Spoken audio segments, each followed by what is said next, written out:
and we're going to move right into the governing board meeting agenda. Okay, sounds great. So we'll begin with roll call. Mr. Bessinger, Here. Mr. Chiesa, Here. Mr. Couch. I thank you. Ms. Fugazi, Ms. Lewis, Mr. Mendez. Still here. Thank you. Dr. Pacheco Werner. Here. Thank you. Mr. Pereira. Present. Thank you. Mr. Peterson. Here. Mr. Preciado. Here. Mr. Rickman. Here. Dr. Sheriff. Here. Ms. Shucklian. Here. Mr. Wheeler. Here. Thank you. Mr. Reyes. Through the chair, we have a quorum. Perfect. We're going to move on to item 3, approval of the consent calendar. Has any corrections from any board members, questions? If there's any none, Move for adoption. Okay. Second. Do we have to ask for public Yeah. comment? Yeah, okay. So to public comment on the consent calendar? And through the chair, I see no indication of public comment. One more question for Modesto. Is there any public comment on the consent calendar? There are no more members of the public in Nebraska. Thank you. Okay. Go ahead and call the roll. Mr. Bessinger, Yes. Mr. Chiesa, Yes. Mr. Couch, Yes. Mr. Mendez, Yes. Dr. Pacheco Werner, Yes. Mr. Pereira, Aye. Mr. Peterson, Aye. Mr. Preciado, Yes. Mr. Rickman, Yes. Dr. Sheriff, Yes. Ms. Shucklian, Aye. Mr. Wheeler. Yes. Motion passes. Perfect. Move on to item 4, public comment period. I'm going to turn it over to Michelle. Okay. So we'll see. It looks like we do have a hand raised on Zoom. Looks like Connie Young has a question or a comment, excuse me. Yeah, hi again. This is Connie Young. And you can hear me, I assume? Yes. Okay. So you're often criticized when air quality is poor, even when some of the factors contributing to the dirty air are out of your control. So today, I'd like to take note of the especially good air we've enjoyed recently. I've been able to cool my house naturally by opening my windows and go for long walks without worrying about damage PM 2.5 might be doing to my heart, lungs, or brain. I appreciate the hard work you do to clean up our air. Today, my climate update consists of 2 items. First, the American Petroleum Institute, or API, the country's largest oil and gas trade association, released a proposal urging Congress to adopt a carbon fee with revenue used for rebates to American households and for investments in new technology. It also calls for border tariffs to keep U.S. businesses competitive. If this sounds familiar, it's because it's similar to the carbon fee and dividend policy I've often mentioned at these meetings. In addition, the Committee for a Responsible Federal Budget and the Electric Power Supply Association, which is effectively a natural gas association, also voiced support for a carbon price. My second climate item is that climate author and journalist Bill McKibben will be speaking at the Unitarian Universalist Church of Fresno on Saturday, June 11th at 2 p.m. His book, The End of Nature, is regarded as the first book for a general audience about climate change. The American news publication, Foreign Policy, named Mr. McKibben to its inaugural list of the world's 100 most important global thinkers. He co-founded 350.org, the first global grassroots climate campaign. In addition to opposing oil pipeline projects like Keystone XL, he led a fossil fuel divestment campaign, which has become the biggest anti-corporate campaign in history. He recently founded Third Act, which organizes people over the age of 60 for action on climate. Its current campaign, Banking on Our Future, is urging Chase, Citibank, Wells Fargo, and Bank of America to stop funding fossil fuel projects by the end of this year. Again, Mr. McKibben will speak on Saturday. I'm sorry, there's somebody else on the line. Yeah, Again, I'm sorry. Mr. McKibben will speak on Saturday, June 11th, 2 p.m. at the Unitarian Universalist Church of Fresno. Tickets will only be sold at the door. So I suggest arriving early. Thank you. Thank you. And Connie, I'm going to point out she was on Facebook utilizing the Burn Cleaner program. So she actually is walking the walk. So she does exactly, which is great. Thanks, Connie. And through the chair, we have no additional public comment on this item. Okay.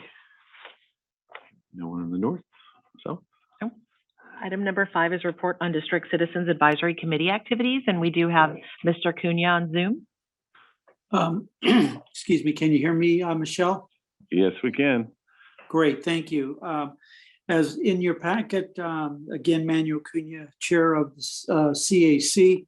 First, I want to comment and thank several of the members of the CAC that have been recruiting various members to be part of the city, the environmental, and the business ag.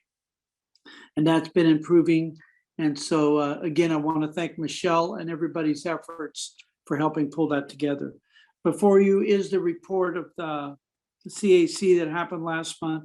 The first part is the legislative update. Tom Jordan gave a report about some various legislation, some various type of funding proposals, and also a particular legislative bill by Dr. Joaquin Arambula on the district, and that was just for discussion. The board, CAC did not take action, but there were some pretty strong discussions about it from various members.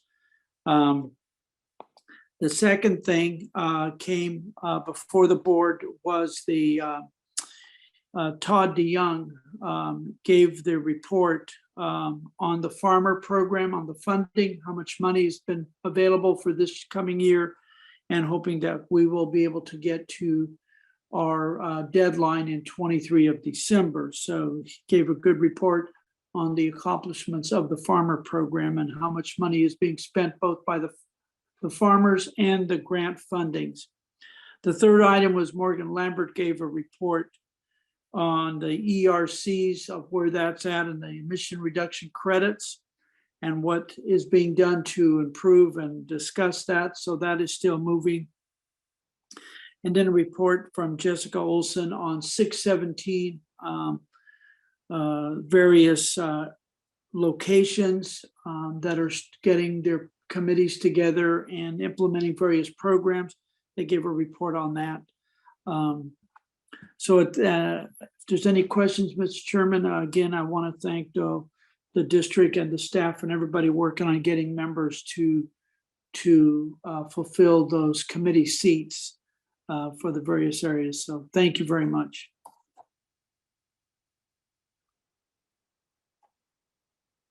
Thank you.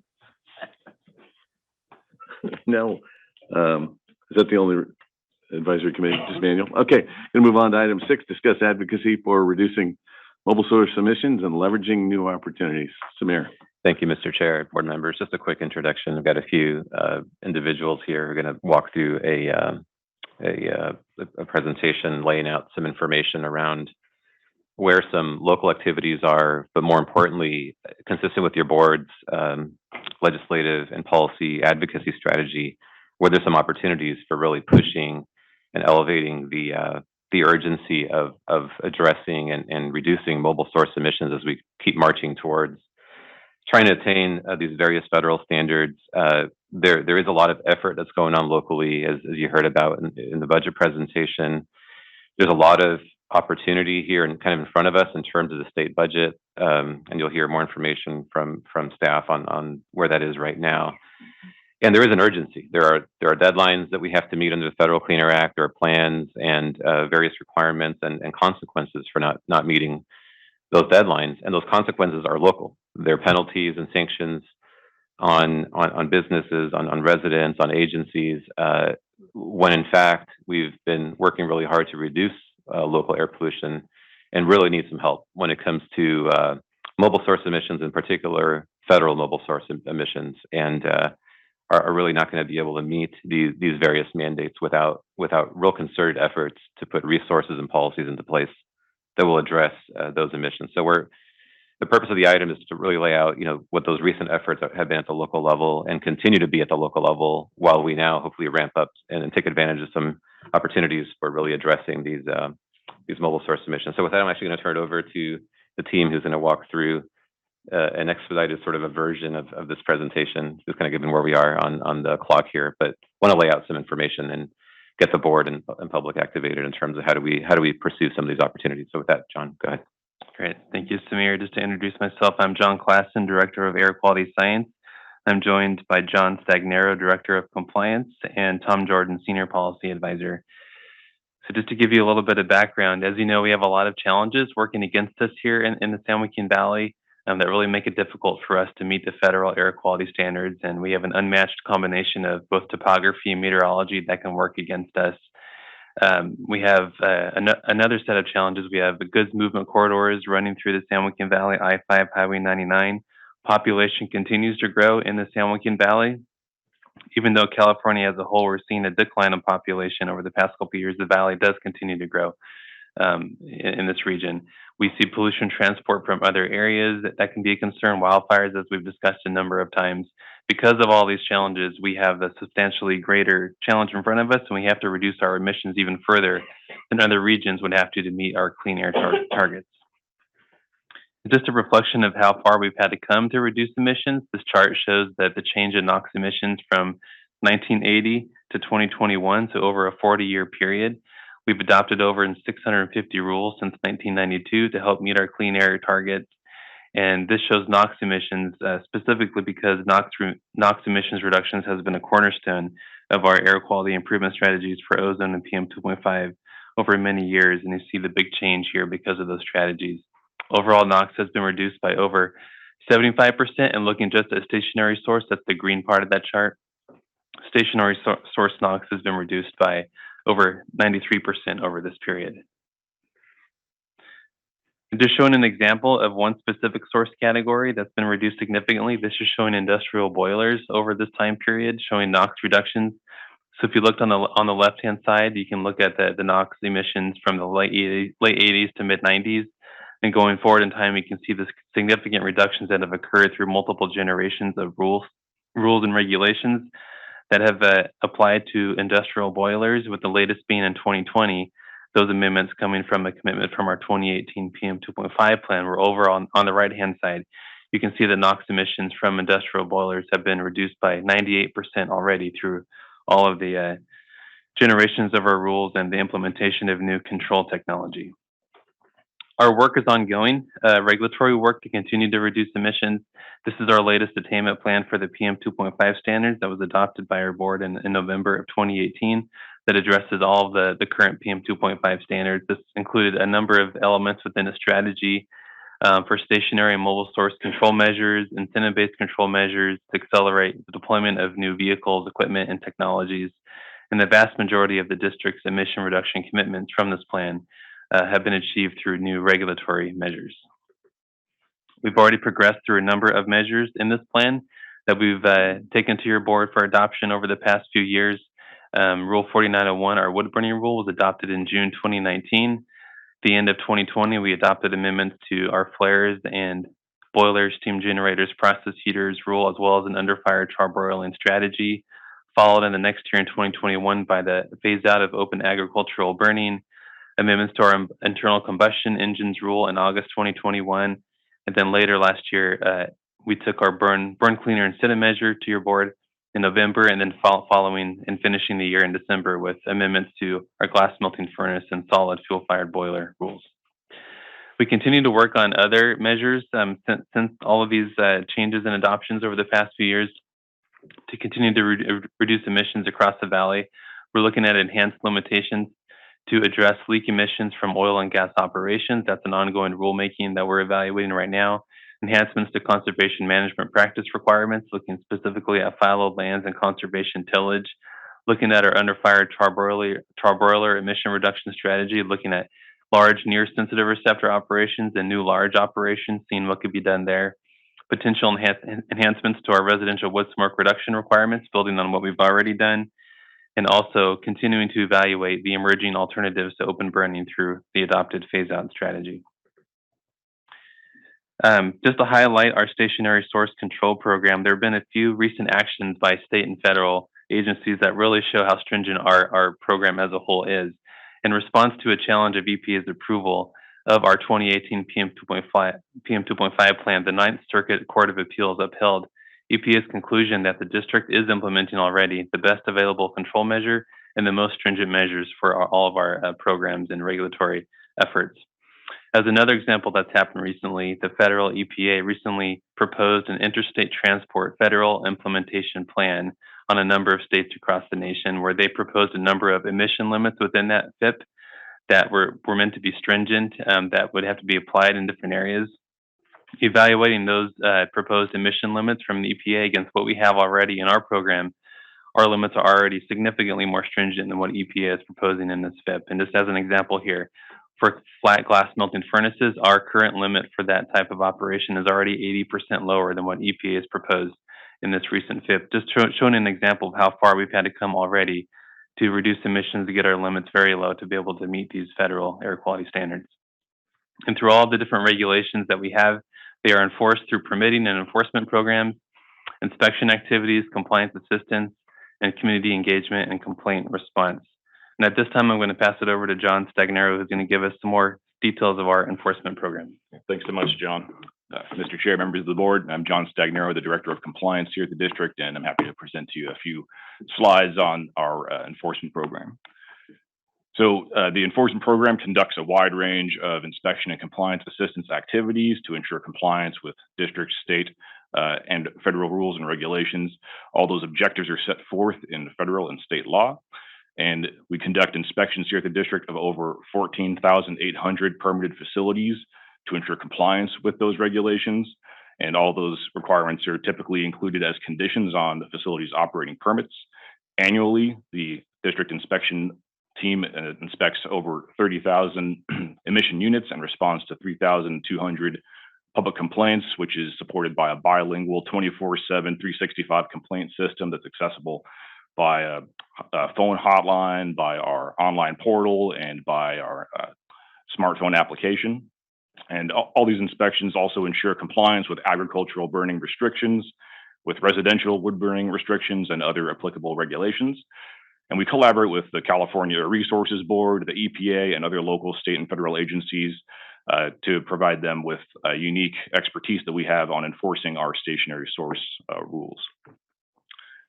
So to drill down a little bit onto complaint responses, as I mentioned, our inspectors have a robust complaint program that they work within. It's a 24/7, 365 program that utilizes automated voicemail and computer systems to facilitate timely responses to complaints received from members of the public and to abate potential public impacts. It's a simple system that's easy to navigate. And as I mentioned, members of the public can turn complaints in online through our web portal, also including the ability to upload video and photographic evidence to help illustrate what's going on out there.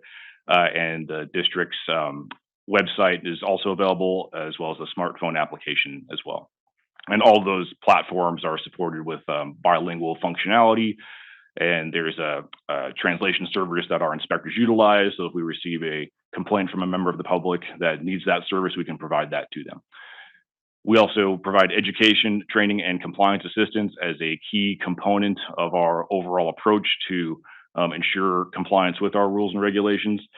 And residents and businesses are provided numerous resources and individualized assistance, training opportunities, workshops, meetings, and so forth, and outreach efforts to help ensure that the word is out there as to what the requirements are with our rules.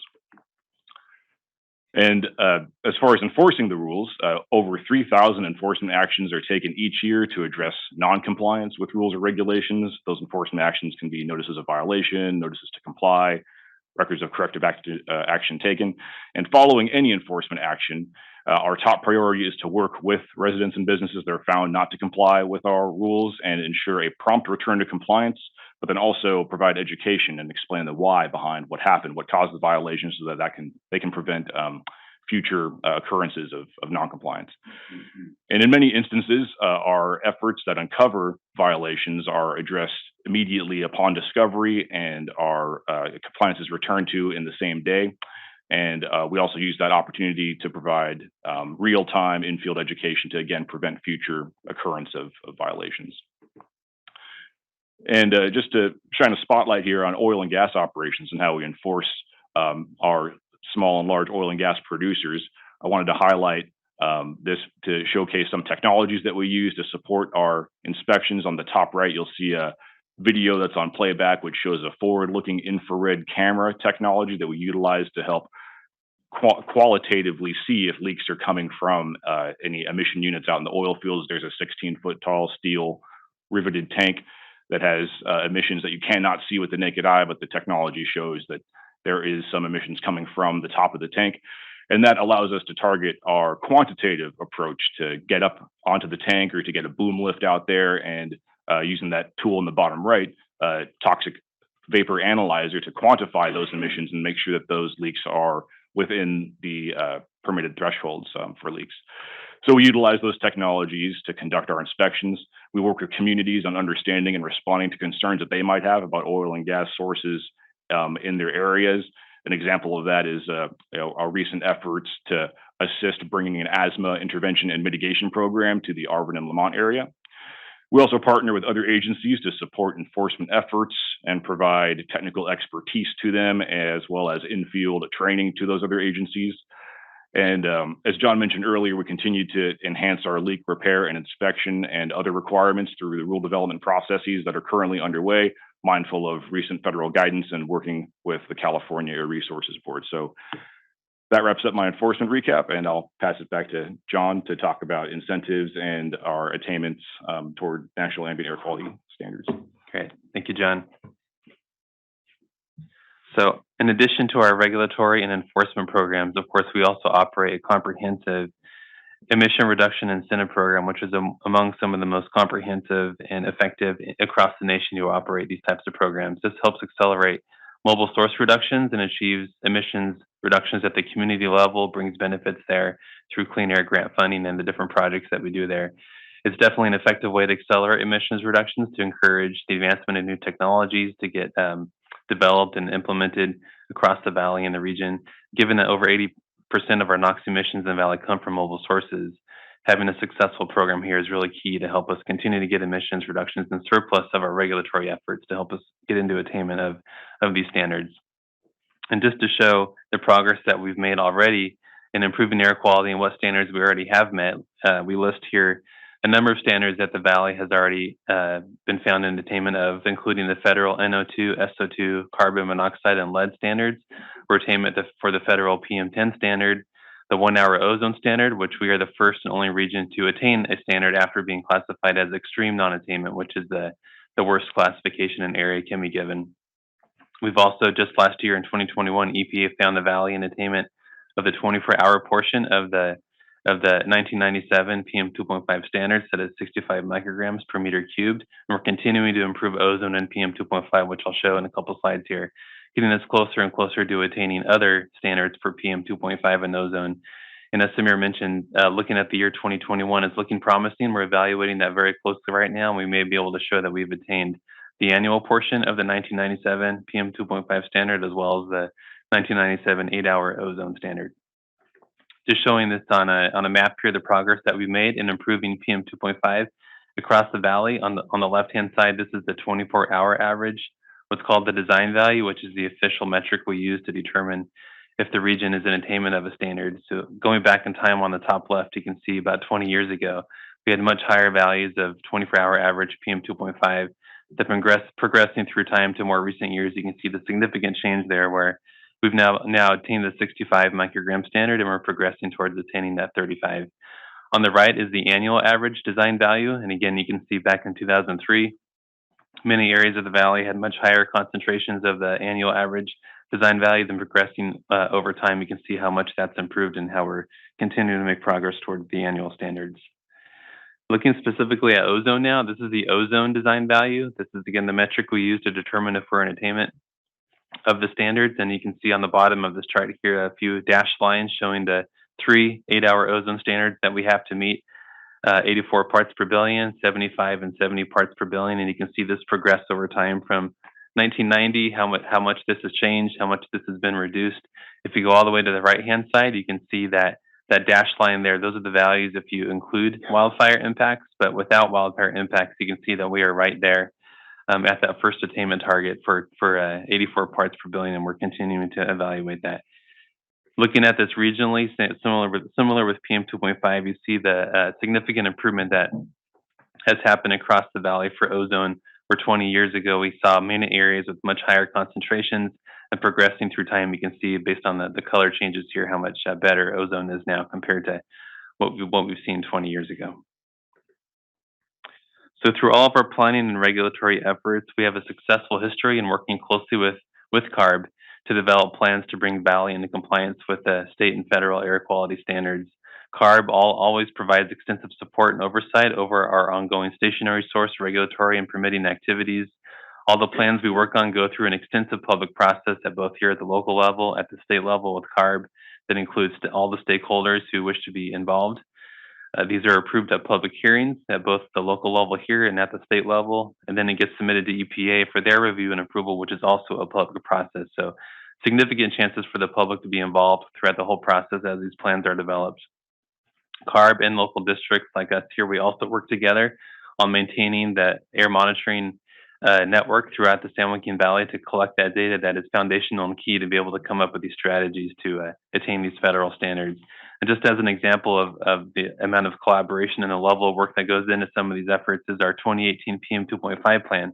This was a 3-year period process where we had an extensive amount of public engagement, 10 public workshops in partnership with CARB. We worked closely with both CARB and EPA, residents, advocacy groups, and other stakeholders throughout the process. We established a public advisory work group throughout this process, including environmental justice advocates, different affected source representatives. We gave regular updates to the board, the CAC, and our EJAG group as we continue to develop this plan. So the point of this is that all the work that we do in planning and rulemaking is a very strong collaboration with CARB and other agencies as we work on all of this together. So at this point, I'm going to pass it over to Tom Jordan to give us an overview of the need for mobile source emissions reductions and further advocacy opportunities. Thanks, John and John. So as you can see, there's been tremendous progress made over the years through efforts by CARB, the local air district, and Valley stakeholders. But what's becoming increasingly clear is that without more action from the federal government on sources that they solely can control, we're going to have challenges to meet the existing and new standards as we move forward. We're not unique in that situation. Our neighbors to the South Coast, are finding themselves in a very similar situation and are advocating for some similar things that I'll talk to you about this morning as well. We talk about mobile sources and the importance for their emission reductions, and it's a shared responsibility between the state and federal government. CARB is really a leader in this area and has special authority under the Federal Clean Air Act to achieve emission reductions. In our most recent PM 2.5 plan and our ozone plans, the largest category of emission reductions come from CARB.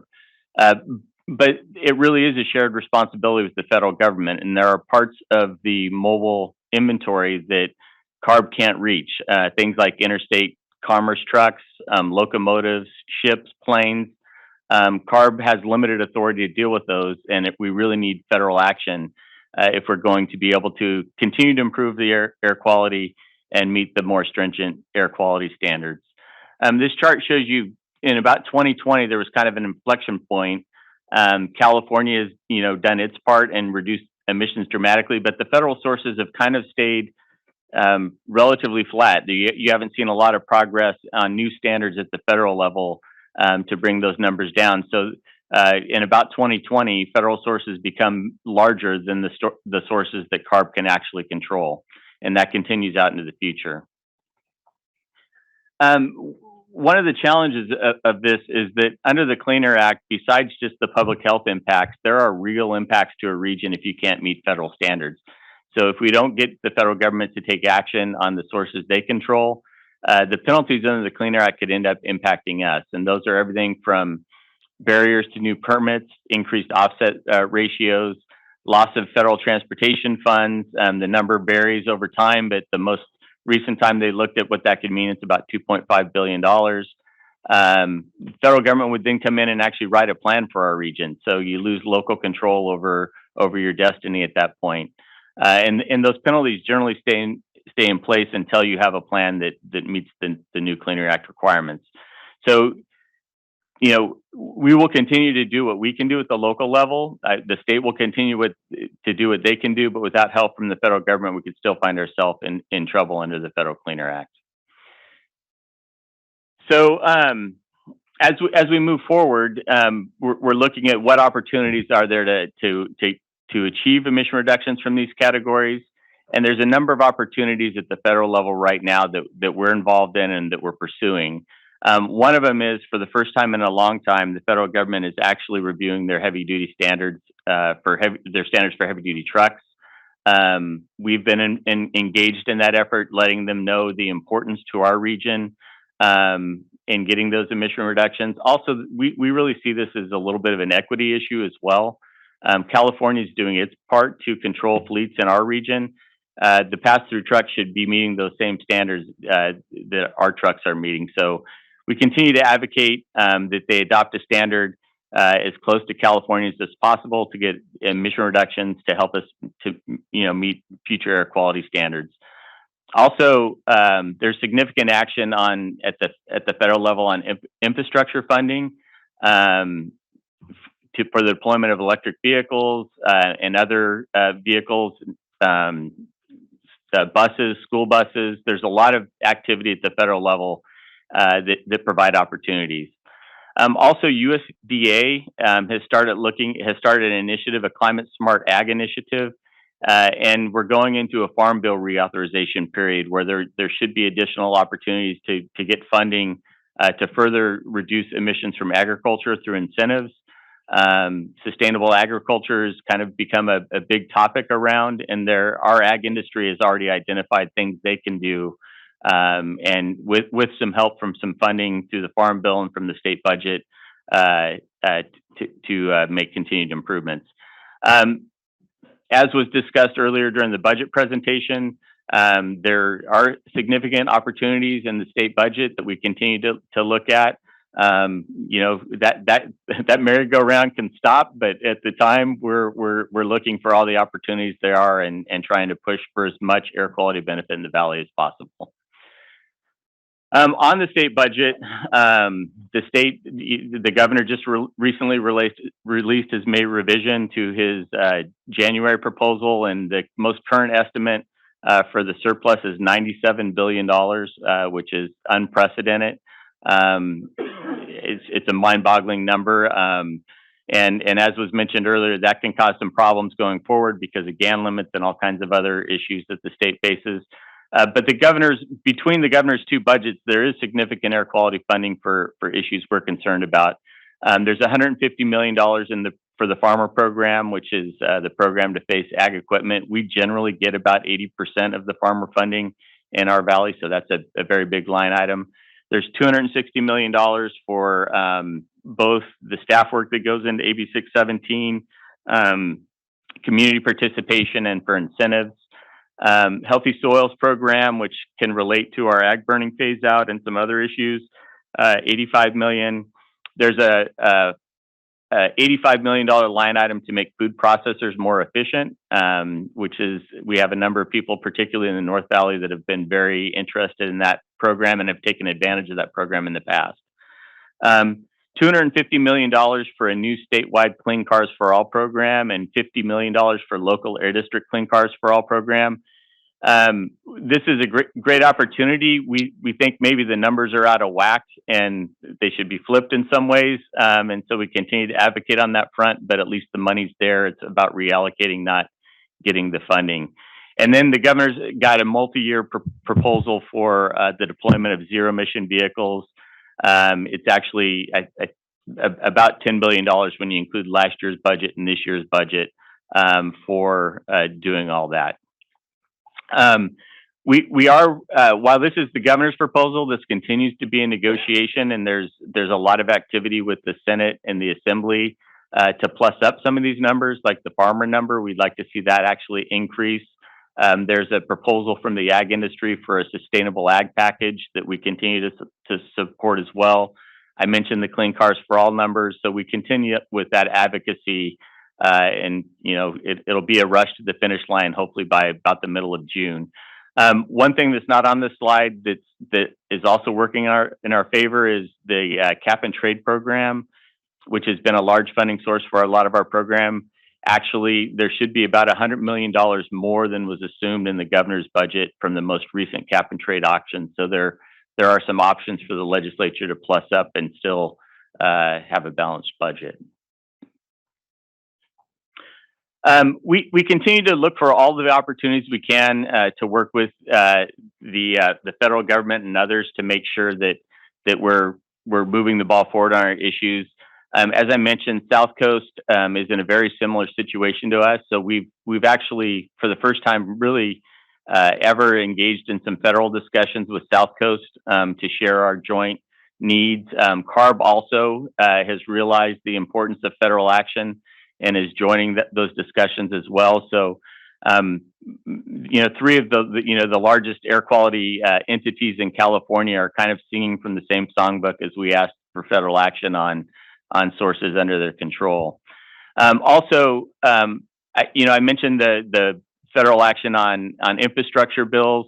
So a lot of that money isn't really directed towards air districts, but what we've been doing is talking to other people in the Valley that can access those funds, like school districts and transportation agencies and cities, to make sure that we're accessing those dollars where we can, even if it's not something that directly would come to our agency. And then again, with agriculture, we're looking for all the opportunities there as well. I mean, that's a big information sharing practice where we're talking to all the people out there and trying to partner with them and making sure we're getting every dollar that the Valley can get. And with that, I would turn it over for Samir or any questions.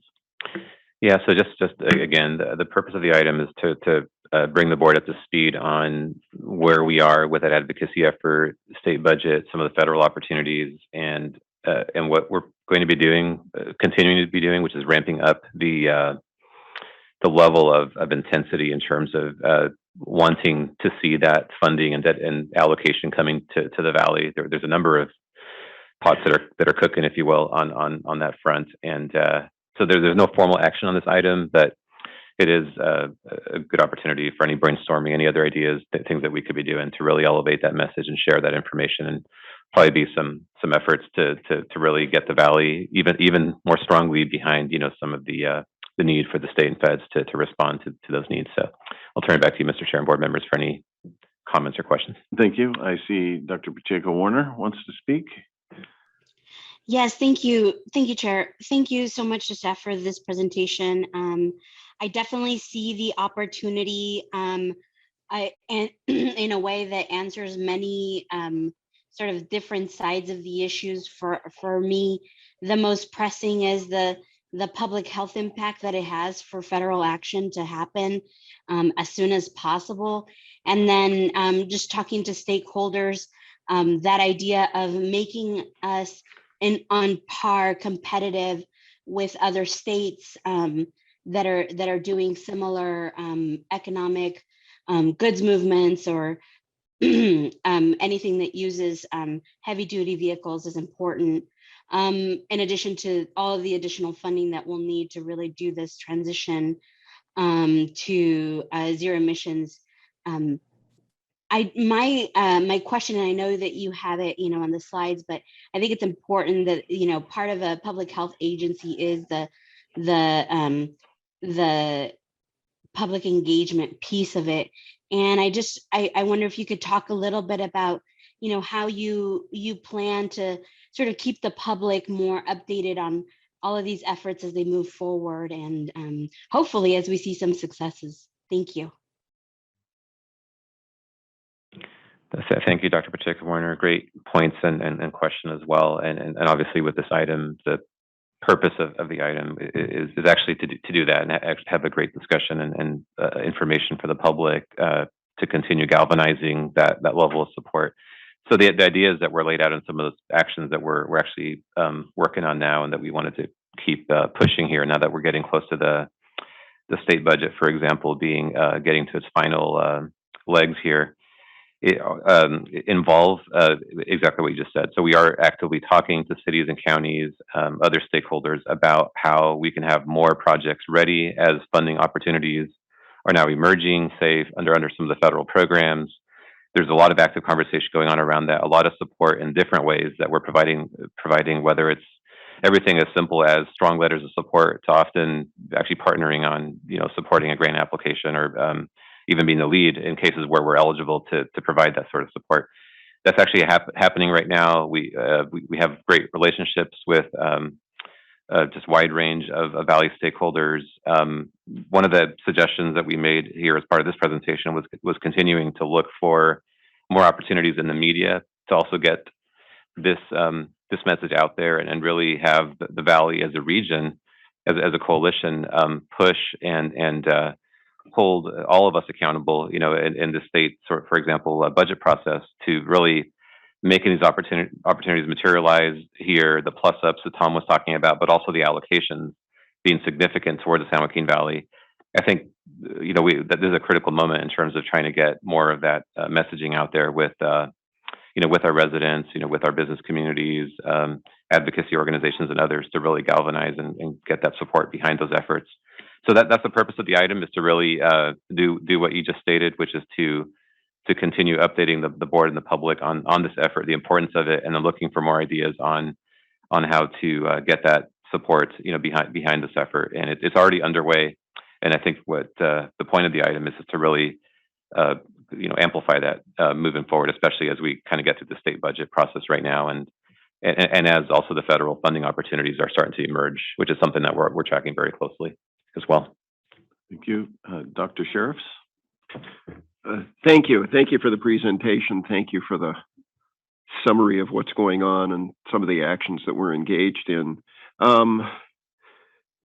I think it's really important you highlighted the importance of partnerships, the collaboration that's ongoing now with EPA and the federal level, and particularly with the other California air districts, working together, obviously, more powerful, and how important the heavy duty truck standards are to getting where we need to get in terms of better health for our Valley residents.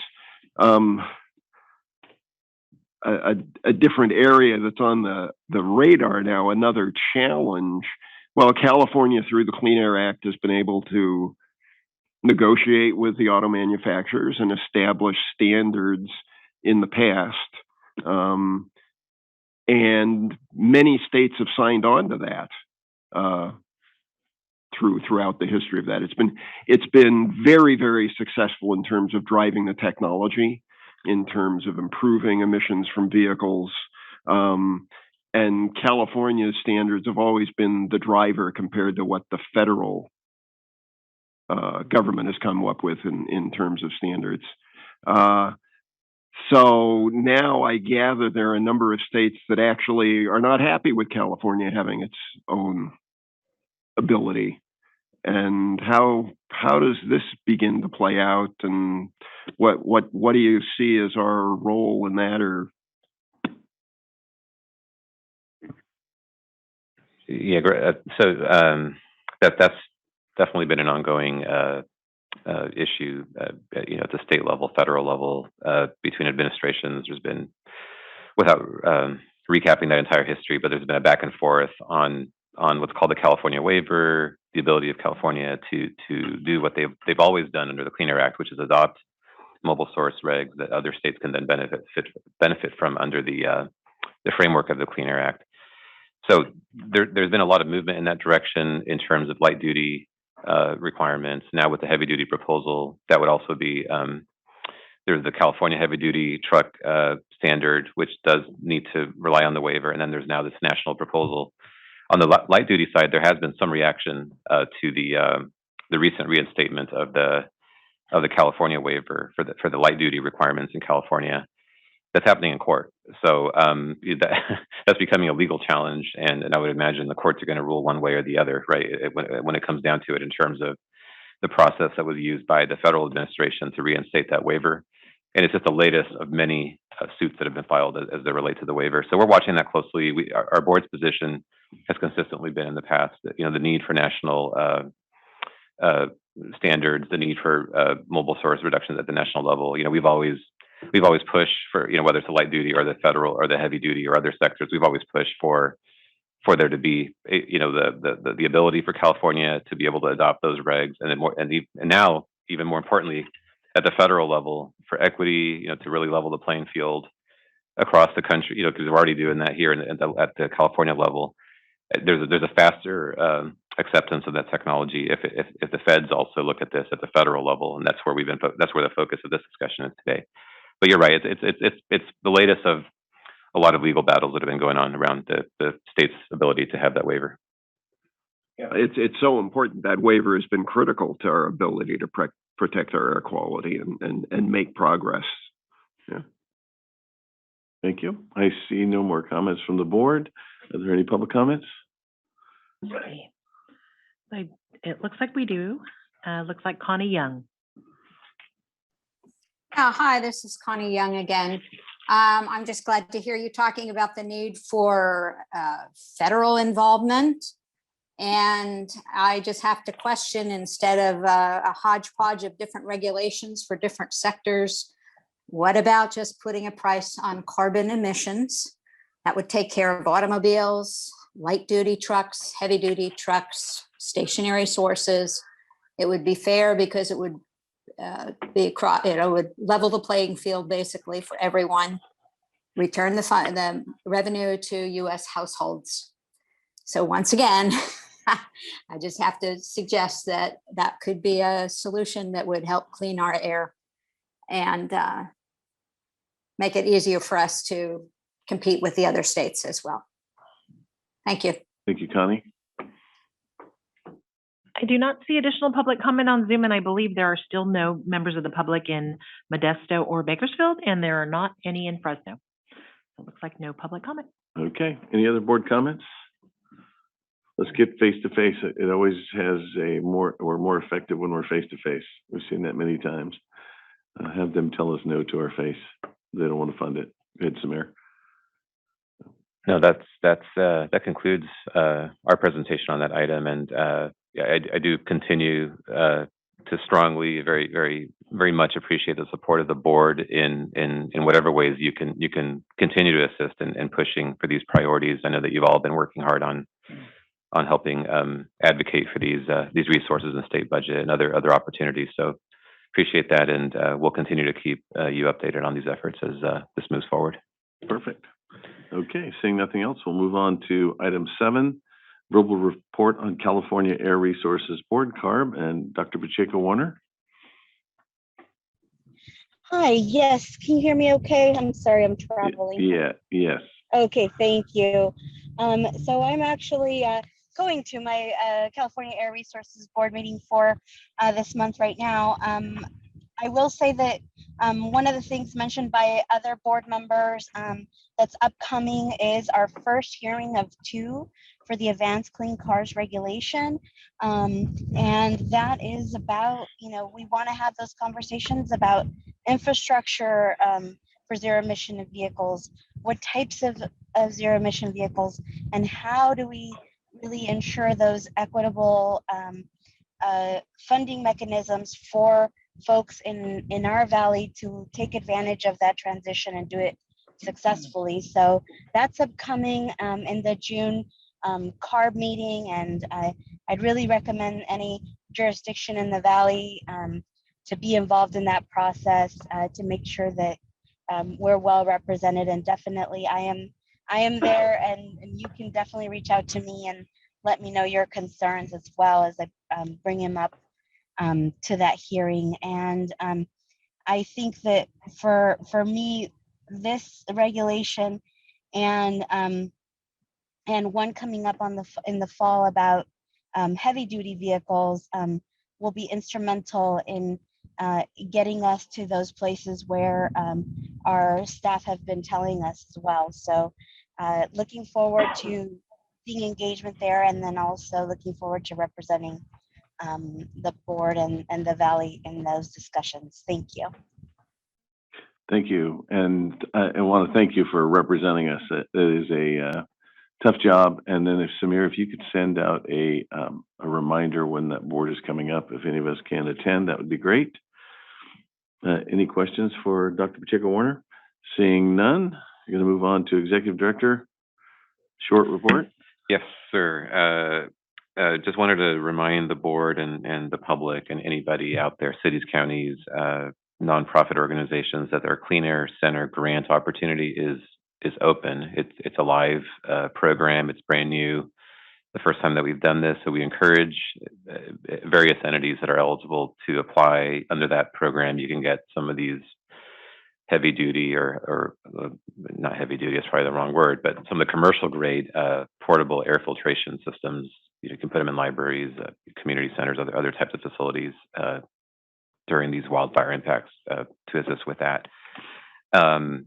And I just wanted to, it's Asian American Pacific Islander Awareness Month. So just wanted to thank our community members, Asian American Pacific Islander community members, for all their contributions to our communities here. And with that, turn it back to you, Mr. Chair, board members. Thank you. Any questions for Samir? Any board comments? On to item 9, governing board comments. Very quickly, Yes, sir. Mr. Chairman, thank you. Yeah, I just want to thank staff. Had a couple of questions from folks that had contracts on tractors, and making sure that we work through those and get them completed. And thank you for reviewing those and making the connections and getting those done. Appreciate it. Thanks. And I heard twice today, Dr. Sheriffs and Supervisor Peterson talk about the good story to tell. And I know you were at Stanislaus County, you presented before the Board of Supervisors, very well received. And Jamie was there also. So I want to thank you. Again, the board members thought it was pretty terrific. This is something that's not in everyone's bailiwick, but everyone loves clean air for sure. Mr. Wheeler. Good for me? Yep. Thank you. I just, on page 15 and page 16, those charts, we got those charts in the back of our main room. I think it's so important for the public to see those. I like to see them put out on social media and paper and things, and on our wall again, and all the offices' walls, because a lot of times you go over all these numbers and stuff, people don't really can really understand all of it. You put those charts out and it makes it black and white. So the improvements we've done over the years. Thank you. Thank you very much. Dr. Sheriffs? Thank you. Can you all hear me okay? I've got a cold. My ears are all stuffed, and my hearing aids are probably whistling at you, and I apologize. You have a voice for radio right now, for sure. I checked. It's not COVID. I did a test this morning before I came. Can't hear you. I'm not going to be able to attend the June meeting. Okay. And we don't have a meeting in July. And I was getting a little nervous about the study session and study session topics. And I know it's complicated coordinating all of that. And the program at study session has always been so good, partly because staff has had time to put together programs. But so I wanted to suggest a topic for study session today, and just to throw it out there to be sure it was up for consideration, namely climate disruption. I think it would be a very valuable topic for study session. Clearly, climate change is manifesting itself in extreme weather events. It's contributing to drought, to water issues that we're facing, to the extended fire season. There are direct air quality threats in PM and toxic smoke, more heat, increase in the ozone challenge. And I think as a public health agency, we really need to better understand these challenges, the scientific modeling for the future, identify more opportunities for mitigation and adaptation. And there are many ways I think we could approach the topic that would be very valuable. And I'm sure board members would have ideas about that as well. But science and modeling for the coming decades, better understanding the air quality and health effects involved with climate change. Has been mentioned. We've heard a bunch of good stories today highlighting things that are being done in the Valley, addressing climate change issues. We had a very passionate and effective presentation from, I think it was Gilbert up in Modesto. Frito-Lay businesses electrifying their distribution center. Agriculture, I know, is doing a number of things in terms of climate change response. So there's a lot. And as been mentioned over and over in our meeting today, over 60% of our funding, our incentive funding, comes from cap and trade, comes from greenhouse gas reduction, carbon pricing. So I think it behooves us to position ourselves most efficaciously to maximize funding for the Valley. So I put that out as a topic again. I think there are a whole variety of useful ways that we could deal with that, that we could have a topic within our study session.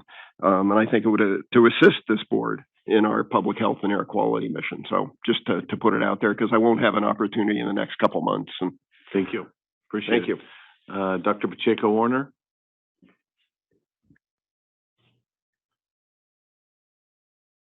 She had her hand raised earlier, but it looks like she put it down, so she may not have a question. Mayor Preciado. Yes, I just would like to also thank staff for the hard work for those presentations about the budget and also for that information data. I really believe the board has been doing an excellent job reducing emission in Central Valley. And I think that's the goal, to improve the air quality in Central Valley. And I believe farmers, business people, community members are seeing that.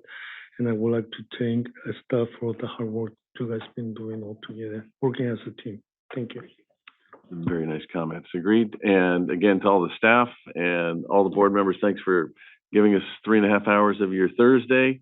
You got an A+ today from someone, and I give you an A+. So if there's nothing else for the good of the order. I'll say one more thing. Yep, Thanks for coming to Fresno. I love It's it. always good to see you live, Vito. That's it. All right. This meeting is adjourned.